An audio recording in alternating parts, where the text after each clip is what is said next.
para hablar de actualidad con Guillermo Moreno. Guillermo Moreno, candidato a presidente, ¿no? Va a ser. Igualmente te voy a pedir una reflexión de este tema que te digo tiene en vilo a toda la Argentina. Porque habla de, si se quiere, lo que hemos hablado muchas veces vos y yo en este programa, que es con un desorden generalizado. Acá se robó un bebé de adentro de un hospital, como si nada, y nadie todavía dio la cara del hospital. La familia estaba pidiendo explicaciones y nadie le podía dar explicaciones. Digo, entiendo que esto, no sé si se puede hablar como una cuestión de política de Estado, pero sí de una cuestión de cómo tiene que volver el orden a nuestro país. Entraron dos mujeres con panchas por su casa y se robaron un bebé recién nacido de adentro de una habitación. 7 horas desaparecida esta bebé y la verdad es que con un mega operativo mediático y de la brigada y de un trabajo del fiscal se pudo dar este resultado que gracias a Dios, como decimos, la bebé está en brazos de su mamá. Pero pudo haber pasado lo peor. Podría haber pasado, gracias a Dios no, el final está bien. Hay una parte de la lógica de funcionamiento institucional del Estado que no funcionó y hay otra parte que sí. Entonces, bueno, esto es lo que tenemos que solucionar. Ahora, una parte funcionó. Funcionó con la solidaridad popular también. Totalmente. Yo te estaba escuchando a vos. Totalmente. Bueno, fue clave, fue clave. Sí, muy bien. Eso también lo decís vos varias veces eso. Ah, bien. Eso se llama comunidad. Eso se llama comunidad. Cuando vos prohijás la comunidad, pasan estas cosas. Cuando vos negás la comunidad y lo único que alentás es el hecho individual, estas cosas no pasan. Por eso el debate con los libertarios es tan interesante. Cuando llegás a estos puntos, decís, bueno, en el límite, ¿existe la comunidad? Los libertarios dicen, no, no existe. Y entonces esto que controla la bebé, ¿quiénes fueron? Por eso decía en mi reflexión, la comunidad existe, está ahí. El punto es si está siempre o la grieta trabaja para que no esté siempre. No, entonces digo, hay temas que nos tenemos que poner de acuerdo como comunidad todos y trabajar de esa manera. Bien, pero lo primero es aceptar la existencia de la comunidad. Lo segundo es aceptar el criterio del bien común. Cuando vos tenés esos dos criterios empezás a ordenar la sociedad en otra dirección. Por eso los debates que se dan tienen muchas aristas. Es obvio del desorden que vos decís. Con principio de autoridad, esto no pasa. No, claro. Era obvio que no es normal que pasen estas cosas. ¿Cómo puede pasar? Es un delirio. El final de esto tiene que ver con la existencia de ese concepto de comunidad y la existencia del bien común. Me gusta. Alguien paró a ese muchacho con moto porque estaba en alerta y eso fue crónica. ¿Qué hizo que el policía o el que fuera actuara? Bueno, y que tomara conciencia. Bueno, la comunidad es un concepto importante. Cuando destruís la comunidad, empezás a destruir los principios y valores.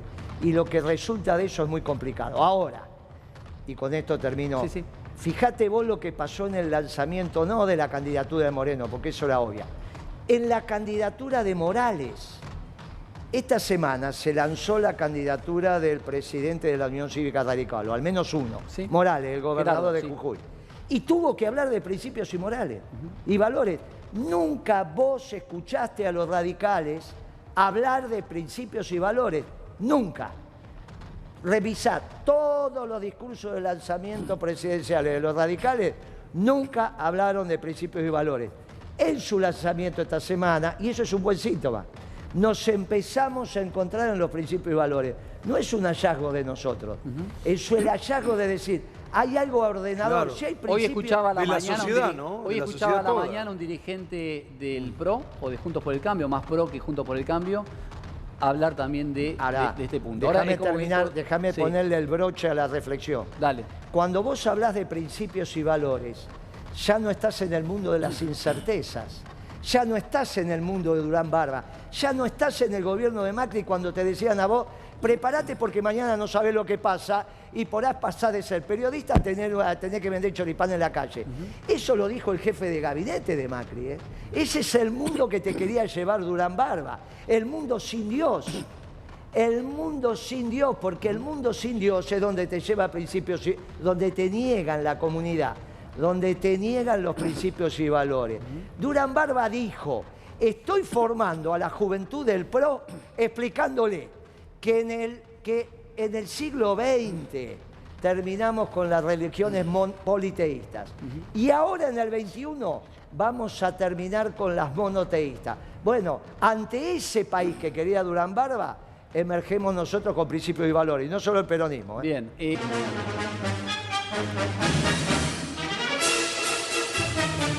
Los datos que duelen. La inflación de febrero, 6,6. Alimentos casi 2 dígitos. Alimentos y bebidas. Y estos datos duelen porque una de las consignas del día de hoy iba a ser, si llegas a fin de mes, lamentablemente 5 personas de cada 10 dicen no llegar a fin de mes. Y una inflación que preocupa porque no hay salario que lo pueda acompañar.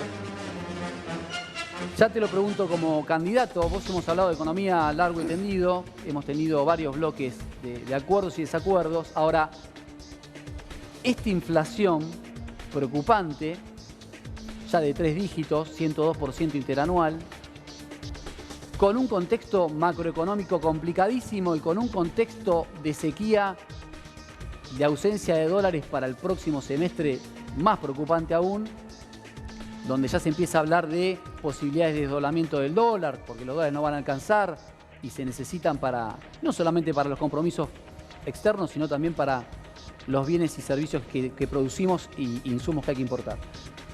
La primera pregunta que te hago más terrenal, que es para el tipo común, como cualquiera de nosotros, es: ¿esta inflación va a seguir estos ritmos? ¿Se va a terminar de devorar nuestro salario?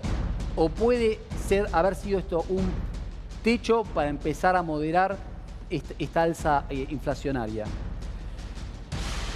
Fíjate vos que la respuesta va a ser muy complicada. Claro que la inflación puede bajar. Vos vas disminuyendo, que es lo que vas a intentar hacer el gobierno, y no le va a resultar, porque después le va a explotar por otro lado. Vos podés disminuir el caudal de ventas en la sociedad sacando plata del mercado, pero entonces el remedio es peor que la inflación. Porque el problema es el origen de esta situación, que es el acuerdo con el fondo, mal hecho. Al fondo hay que pagarle. No se discute. Eso es imposible no pagarle, no te vas a pelear con el mundo. El problema es que de aquel Guzmán, que decían que era un experto en renegociación de deuda, ¿vos te acordás? Sí, claro. Que veníamos acá y decíamos, pero ¿cómo va a ser? Perdón, ¿puedo ir con las 7 directo? Porque si no, quiero estar de frente a Guillermo, por favor, si es posible. Perdón, di. ¿Te acordás que yo venía acá y decía, pero ¿cómo va a ser experto en renegociación de deuda si en su vida debe haber hecho un cheque? ¿Cómo, de dónde va a haber aprendido? Bueno, es obvio que este acuerdo con el fondo, ¿qué es el acuerdo con el fondo? Cualquiera que nos esté escuchando, es un contrato de mutuo. Cuando alguien te presta plata y vos se la tenés que pagar. Ahí están las cláusulas. ¿Y cómo se las vas a pagar? Ahí están las cláusulas. ¿Quién hizo ese contrato? ¿Los técnicos del fondo? No. ¿Qué pueden saber de la economía argentina? Vos ponete en el staff del fondo. Hay unos muchachos que se ocupan de lo que ellos llaman área occidental, donde está la Argentina. Tienen un montón de países. ¿Qué pueden saber de la Argentina? Bien, este contrato se hizo acá en la Argentina y se aprueba allá. Sí. ¿Estamos de acuerdo? Sí. El contrato está mal hecho desde la Argentina, porque los muchachos que hicieron el contrato no tenían la especificidad para hacerlo. Entonces, hicieron un contrato donde si cumplís con el Fondo Monetario tenés una recesión brutal. Si no cumplís con el Fondo Monetario tenés una inflación brutal. ¿Qué están haciendo?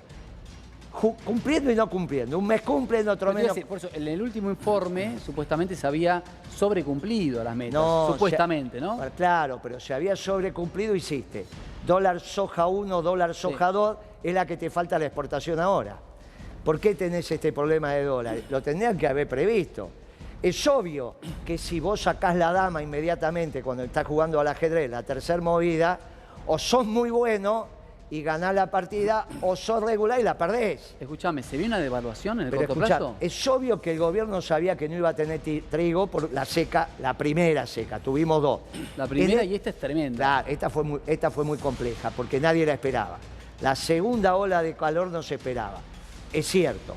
Pero la primera era obvio que no ibas a tener el trigo, te quedaron contratos incumplidos porque el trigo no estaba, que es lo que tenés que exportar ahora. No tenías trigo y adelantaste la exportación de soja, bueno, y entonces enero, febrero, ¿qué ibas a vender? Nada. Ahora, sobrecumplieron, ¿por qué? Hicieron soja 1 y soja 2. Y encima en diciembre no pagaron la factura. Entonces lo que vos decís sobrecumplir, que te pusiste contento en diciembre, es la desgracia enero, febrero, marzo. Claro. Bueno, así no es la economía. ¿Y se viene una devaluación? Mirá, la realidad es que puede pasar cualquier acontecimiento. Lo que no puede pasar es lo que dijo Álvarez Ají. No voy a hablar de él porque no está. Pero él no puede decir alegremente no le vamos a pagar al fondo. Porque del otro lado están todos los países, incluido Argentina. Obvio. Porque en el fondo también está Argentina, tiene un director. O sea, el que te presta plata es un club que vos integrás. Entonces, cuando vos te peleás también con vos mismo. ¿Qué te vas a renunciar al fondo? Pero, ¿qué les pasa a estos muchachos? Bueno, les pasa que no saben para dónde ir. De la misma manera que le pasó a Macri, que no sabía para dónde ir, y un día a la mañana apareció y dijo, volvemos al fondo. Y el fondo te hizo un préstamo, vos lo fuiste a pedir, porque es lo mismo. No es que el fondo vino y te dio 50.000, 53.000 millones. Ellos lo fueron a pedir. No, porque le pedimos esta cantidad, porque después... Si sabían que no lo podían... Totalmente. Bueno, entonces, este desorden no puede seguir. Ahora, no puede... ¿Por qué el peronismo tiene que tener candidatos a presidente? Uno soy yo. Porque tiene que volver el peronismo al gobierno. No puede ser que el reemplazo de este fracaso total de Alberto Fernández sean los que acaban de fracasar. Porque no es que Macri fue un gobierno exitoso, no es que los radicales fueron un gobierno exitoso. Ahora, yo tengo que venir acá y decirte, mirá, comparado con Alberto Fernández, esto está peor que Macri. La última cortita, que tengo novedades con el tema del día. Vamos. Pero la última cortita, si te llamaran para estar dentro de la interna del Frente de Todos... No, pero eso no existe. Pero digo, sos socialdemócrata, ya está. No, no irías, pero ponele que te invitan. ¿Sabés qué pasa? Pero si te invitan, ¿irías? No, pero te explico lo que es. Sí. La dicotomía, lo que vos llamás la grieta, no es entre... La grieta es lo que tiene una cabeza globalizadora como Macri, como Cristina, como Alberto, como Rodríguez Larreta, y los que tenemos cabeza nacionalista. Este que vos tenés del otro lado es un nacionalista. Y es medio liberal, qué sé yo. Pero si vos le ponés la celeste y blanca, el tipo da la vida por la celeste y blanca. La verdadera contradicción son las cabezas globalizadoras y las cabezas nacionalistas. Bien. Bueno, este gobierno y el de Macri, por eso querían que ganara la Clinton. Claro. ¿Vos te acordás que se pusieron tristes? Cristina y Macri porque ganó Trump. Y nosotros dijimos, mire, el triunfo de Trump cambia el mundo. La realidad es que nosotros nos vamos a sentar con todos aquellos la línea nacional. En el radicalismo hay línea nacional.